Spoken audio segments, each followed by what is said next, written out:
IRM energy इस company का share पिछले 1 महीने में 100% से ज़्यादा का रिटर्न दे चुका है। ऐसे में बहुत सारे निवेशक बहुत उछल-कूद मचा रहे हैं क्योंकि उनको ये कंपनी का शेयर लेना है। लेकिन लॉन्ग टर्म निवेशकों का क्या, जो इस कंपनी के शेयर को लेने की प्लानिंग कर रहे हैं? उनके लिए बात करेंगे आज के इस वीडियो में। जानेंगे कंपनी का बिजनेस मॉडल, कंपनी के फाइनेंशियल्स और साथ में कंपनी के जो मैनेजमेंट पे बैठे लोग हैं उनके बारे में। तो आप अगर नए हैं, पहली बार इस चैनल के ऊपर आए हुए हैं, तो मैं आपसे विनम्र निवेदन करूंगा कि धैर्यपूर्वक आप इस वीडियो को देखिए, बातें समझ में आ जाए तो चैनल को सब्सक्राइब कर लीजिएगा। ये चैनल आप लोगों का ही है। सबसे पहली चीज़, IRM एनर्जी लिमिटेड। ये जो कंपनी है वो स्मॉल कैप कंपनी है और अपने कस्टमर्स को LNG और PNG ये सप्लाई करती है। कंपनी के बारे में और कंपनी के फाइनेंशियल्स पर बात करें तो कंपनी के फाइनेंशियल्स जो सेल्स ग्रोथ रेट है वो ठीक ठाक है। पिछले वित्तीय वर्ष की तुलना करें 2024 से 2025 को, तो 2025 में कंपनी ने अच्छा परफॉर्म किया है। लेकिन वहीं कंपनी के शुद्ध लाभ की बात कर लें तो कंपनी के शुद्ध लाभ में गिरावट दर्ज की गई है 2025 के वित्तीय वर्ष में। इस चीज़ को आपको याद रखना है। ऊपर से कंपनी की अगर बैलेंस शीट की बात कर लें तो कंपनी की बैलेंस शीट काफ़ी स्ट्रॉन्ग है। कंपनी की एसेट्स मैनेजमेंट काफ़ी अच्छी है। इसका मतलब साफ है कि कंपनी अपने एसेट्स को तब लगा रही होती है जब कंपनी के पास ऑर्डर बुक स्ट्रॉन्ग होते हैं, और उन्हीं ऑर्डरों को जब एग्जीक्यूट करना होता है तब कंपनी एसेट्स को स्ट्रॉन्ग करती है। और ऑर्डर बुक स्ट्रॉन्ग तब होता है जब कंपनी के मैनेजमेंट पे बैठे लोग ठीक ठाक होते हैं। तो यहाँ पे ये चीज़ देखने को मिल रही है कि कंपनी का एसेट्स मैनेजमेंट ठीक ठाक है। ये डायरेक्टली ये बता देता है कि कंपनी के जो मैनेजमेंट पे बैठे लोग हैं वो काम कर रहे हैं, तभी कंपनी का ऑर्डर बुक ठीक ठाक है।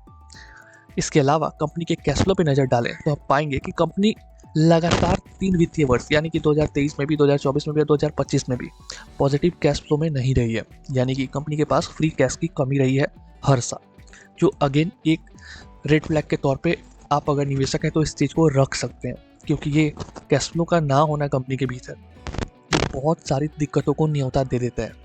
अगर कंपनी को कहीं खर्च करना हो पैसे तो वहाँ भी कंपनी को लोन लेने की ज़रूरत पड़ेगी।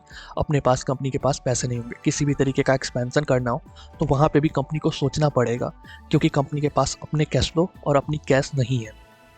ये 2 चीज़ें हैं जो आपको नोट करना है। पहला ये कि 2025 के वित्तीय वर्ष का जो शुद्ध लाभ है वो भी बहुत अच्छा नहीं है, और साथ में ही कंपनी का जो कैश फ्लो है वो भी अच्छा नहीं है। अब आगे बढ़ते हैं और कॉम्पिटिटरों की तुलना करते हैं। गेल, अडानी गैस और गुजरात गैस जैसी कंपनियां इस कंपनी की कॉम्पिटिटर कंपनियां हैं। तो एक बार अगर निवेश करने की प्लानिंग चल रही है तो आप इन कॉम्पिटिटर कंपनियों से तुलना कर लीजिएगा। शायद आपको एक अच्छा एज मिल जाएगा बाकी कंपनियों में इस कंपनी की तुलना में।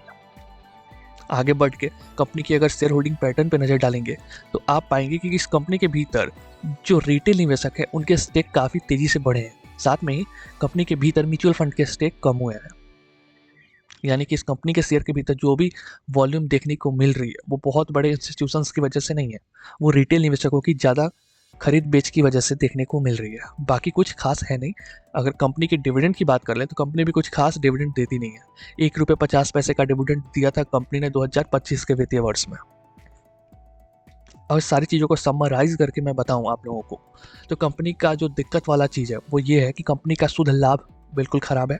साथ में कंपनी के पास कैश फ्लो की भारी कमी है। तीसरा ये दिक्कत वाली चीज़ कि जो कंपनी के शेयर में जो वॉल्यूम दिख रहा है वो रिटेल निवेशकों की वजह से दिख रहा है। बाकी इंस्टीट्यूशन के बहुत बड़े स्टेक नहीं है इस कंपनी के भीतर। तो किसी भी तरीके का उठा पटक होता है शेयर के भीतर तो सारा का सारा बर्डन लास्ट में घुसे निवेशकों के सर पे ही पड़ेगा। इस चीज़ को भी आप नोट कर लीजिएगा। लेकिन अच्छी बात यह है इस कंपनी के भीतर कि मैनेजमेंट पे बैठे लोग अच्छे हैं, कंपनी के सेल्स में लगातार तेजी है, कंपनी का एसेट्स मैनेजमेंट काफ़ी अच्छा है और साथ में मैनेजमेंट पे बैठे लोग भी ठीक ठाक हैं। तो ये रही कंपनी से जुड़ी अच्छी और बुरी चीज़ें।